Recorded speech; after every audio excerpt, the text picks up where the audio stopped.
Écho de la présidence à présent, les chefs de l'État ont participé par vidéoconférence au sommet de la SADC qui se tient sous les thèmes SADC 40 ans de la consolidation de la paix, promotion du développement en Afrique et résilience face aux enjeux planétaires. Plus de détails dans ce reportage de la presse présidentielle.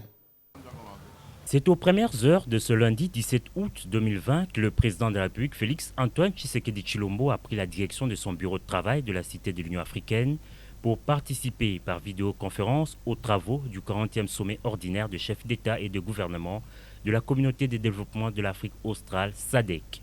Ce sommet, auquel le président Tshisekedi participe pour la deuxième fois depuis son élection à la tête de la RDC,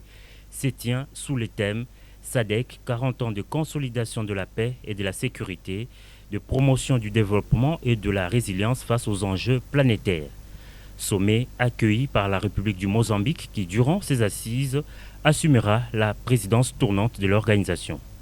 Tenue dans un contexte particulier imposé par la pandémie de la Covid-19,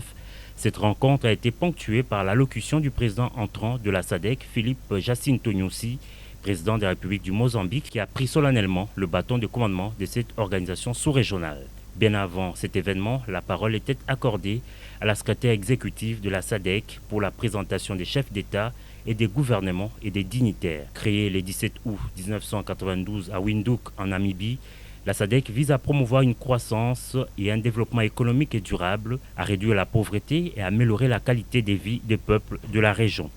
Il faut rappeler ici que l'an dernier, le chef de l'État, Félix Antoine Tshisekedi, avait pris part à Dar es Salaam en Tanzanie, au 39e sommet ordinaire de chefs d'État et de gouvernement de la SADC, où les participants avaient pris note des actes d'extrémisme et de terrorisme perpétrés en RDC, plus précisément dans le territoire de Béni.